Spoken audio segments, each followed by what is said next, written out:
పౌలు హెబ్రీలకు రాస్తూ ఒక అద్భుతమైన మాట రాశాడు. 11వ అధ్యాయములో ఆయన ఏం కోడ్ చేస్తున్నాడు సంఘానికంటే చూడండి. 11వ అధ్యాయము 6వ వచనములో, విశ్వాసము లేకుండా దేవునికి ఇష్టుడై ఉండుట అసాధ్యం. నీ జీవితంలో విశ్వాసము కనుక లేకపోతే, నీ జీవితంలో దేవుని మీద కనుక నీకు నమ్మకం లేకపోతే, నీ జీవితంలో దేవుని మీద నీకు విశ్వాసము లేనట్లయితే నువ్వు దేవునికి ఇష్టమైన బిడ్డగా మారలేవు. నీ సమస్యను బట్టి దేవుడు నీ దగ్గరకు రాడు. ఇప్పుడు ప్రపంచంలో చాలా మంది సమస్యలతో బాధపడుతున్నారు. వారి సమస్యలను బట్టి దేవుడు ఎప్పుడు స్పందించలేదు. కానీ నీ సమస్యను బట్టి స్పందించడు. కానీ ఆ సమస్యను యేసయ్య పరిష్కరించగలడు. నీకు ఎప్పుడైతే విశ్వాసం వచ్చిందో అప్పుడు నీ జీవితంలో యేసయ్య స్పందిస్తాడు. అందుకని పౌలు చెబుతున్నారు సంఘానికి, హెబ్రీ సంఘానికి, అబ్బాయ్, మీ జీవితంలో దేవుడు కార్యం చేయాలంటే, మీ జీవితంలో దేవుడు అద్భుతం చేయాలంటే, మీ జీవితంలో దేవుడు ఏదైనా ఒక మహత్తరమైన కార్యం చేయాలి అని కనుక నువ్వు ఆశిస్తే నువ్వు ముందు దేవునికి ఇష్టమైన వాడిగా మారాలి. దేవునికి ఇష్టమైన వ్యక్తిగా నువ్వు మారకుండా, దేవునికి ఇష్టమైన బిడ్డగా నువ్వు రాకుండా, దేవునికి ఇష్టమైన వ్యక్తిగా నువ్వు మారకుండా దేవుడు నీ జీవితంలో కార్యం చేయడు. దేవుడు ఎవరి జీవితాల్లో చేస్తాడంటే దేవునికి ఇష్టమైన బిడ్డలు వారి జీవితంలో చేస్తాడు. దేవునికి ఇష్టమైన వారు ఎలా ఉంటారంటే దేవుని కార్యాలను విశ్వసించే వారిగా ఉంటారు. అందుకోసమే నువ్వు దేవుని కార్యాలను విశ్వసించాలి. నేను దేవుని సేవకుడిగా చెబుతున్నాను, విశ్వాసము గల వాడి జీవితాల్లో యేసయ్య అద్భుతాలు చేస్తాడు. ఆయన అంటున్నారు, నా యందు విశ్వాసం ఉంచువాడు నాకంటే గొప్ప కార్యాలను ఆయన భూమి మీద చేస్తాడు అంటున్నాడు. దేవునికి స్తోత్రం చెబుదామా? హల్లెలూయా. అందుకోసమే దేవుడు చెబుతున్నాడు, దేవుని కడ విశ్వాసము లేని వాడంటే ఇష్టం ఉండదట. విశ్వసించాలి. ఏమని? దేవుడి కార్యం చేస్తాడని. ఆ అబ్బాయి చాలా సంవత్సరాల నుంచి రోడ్డు ప్రక్కన కూర్చున్నాడు. అతగాడుకున్న బలహీనత ఏంటంటే కన్నులు లేవు. గుడ్డివాడు. ఆ గుడ్డివాడు భిక్షం అడుక్కుంటూ కూర్చుంటున్నాడు. త్రోవలో చాలా మంది వస్తుంటారు, పోతుంటారు, వస్తుంటారు, పోతుంటారు. అదొక పెద్ద సిటీ, ఎరుకో పట్టణం.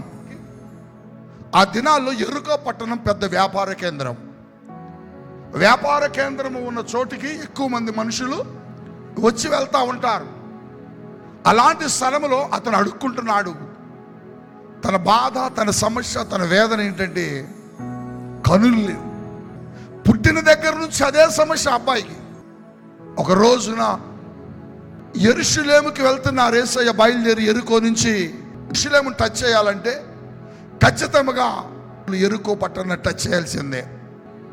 యేసు ప్రభు వారు వెళ్తుంటే యేసు ప్రభు వారు వెనక జనాభా చాలా మంది వెళ్తున్నారు. ఆ గుడ్డివాడు అక్కడ కూర్చొని ఉన్నాడు. ఏదో శబ్దం అవుతున్నది, చెప్పులు కాలి, మాటలు, అలికిడి. ఎవరో ఒక గొప్ప వ్యక్తి వెళ్తున్నట్టున్నారు ఈ పట్టణంలో. ఎందుకంటే ఇంత ప్రజలు, ఇంతమంది జనాభా, సామాన్యమైన మనుషుడు వెనక రారు. ఎవరో ఒక అతీతమైన శక్తి కలిగిన వ్యక్తి వెళ్తున్నాడు. ఎవరు వెళ్తున్నారండి అంటే అందులో ఒక వ్యక్తి అంటున్నాడు, ఏయ్, దేనికి నీకు అయినా? వెళుతున్నది నజరేయుడైన యేసు.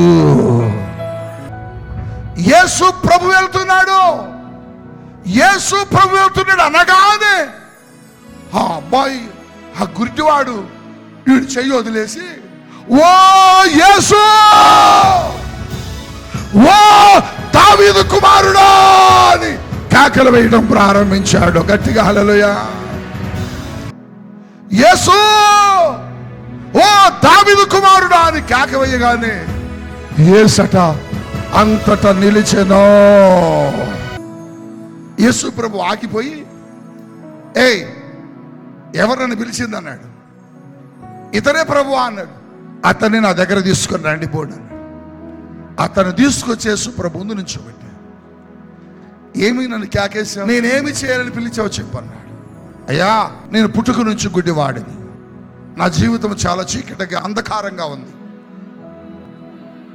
ఎవరైనా ఏదైనా ఆహార పదార్థాలు పెడితే బ్రతుకుతున్నానయ్యా యేసయ్యా అనగానే యేసయ్య అన్నాడు, మరి నీకేమైనా ఆహార పదార్థాలు కావాలా, నీకేమైనా సహాయం కావాలా అన్నట్లుగా ప్రభు ఆయన అట్లే చూస్తుంటే, కానీ ఇవి నాకేమీ అవసరం లేదు, నాకేం కావాలంటే నాకు చూపు కావాలి ప్రభు అని అంటున్నాడు. గట్టిగా హల్లెలూయా చెప్పండి, హల్లెలూయా చెప్పండి. వెంటనే యేసు ప్రభు అన్నారు, నీ విశ్వాసం నిన్ను స్వస్థపరిచినది పో అన్నాడు. వెంటనే వాని కనులు తెరవబడ్డాయి. దేవునికి స్తోత్రం చెప్పండి, హల్లెలూయా చెప్పండి. దేనిని బట్టి వచ్చింది స్వస్థత? విశ్వాసం. అతని సమస్యను బట్టి ఆగాడా? కాదు. అతడిలో ఒక విశ్వాసం వచ్చింది. ఏమిటా విశ్వాసం అంటే, ఈయన నన్ను బాగు చేస్తాడనే విశ్వాసం. అందుని బట్టి పిలవగలిగాడు. అందుకోసమే యేసయ్య అద్భుతం చేశాడు. దేవుడు నీకు చెబుతున్నాడు, నీ సమస్యను బట్టి దేవుడు నీ దగ్గరకు రాడు. నీ సమస్యను దేవుడు పరిష్కరించగలని నువ్వు నమ్మినప్పుడు నీ దగ్గరకు వస్తాడు. హల్లెలూయా. 430 సంవత్సరాల సమస్యలో ఉన్నారు, బాధలో ఉన్నారు, వారి దగ్గరకు వెళ్ళలే. ఎప్పుడు వారి దగ్గరికి వెళ్ళాడు దేవుడు అంటే, వారు విశ్వసించారు మమ్మల్ని విడిపిస్తాడు ఆయన అని. హల్లెలూయా. అప్పుడు వారి దగ్గరికి వెళ్ళాడు. విశ్వాసము నీ జీవితంలో కలిగి ఉంటే నీ సమస్యను బట్టి దేవుడు నీ దగ్గర ఆగడు. కానీ ఆ సమస్యను యేసయ్య పరిష్కరిస్తాడని నమ్మినప్పుడు ఆయన నీ దగ్గర ఆగిపోతాడు. అంతే. హల్లెలూయా.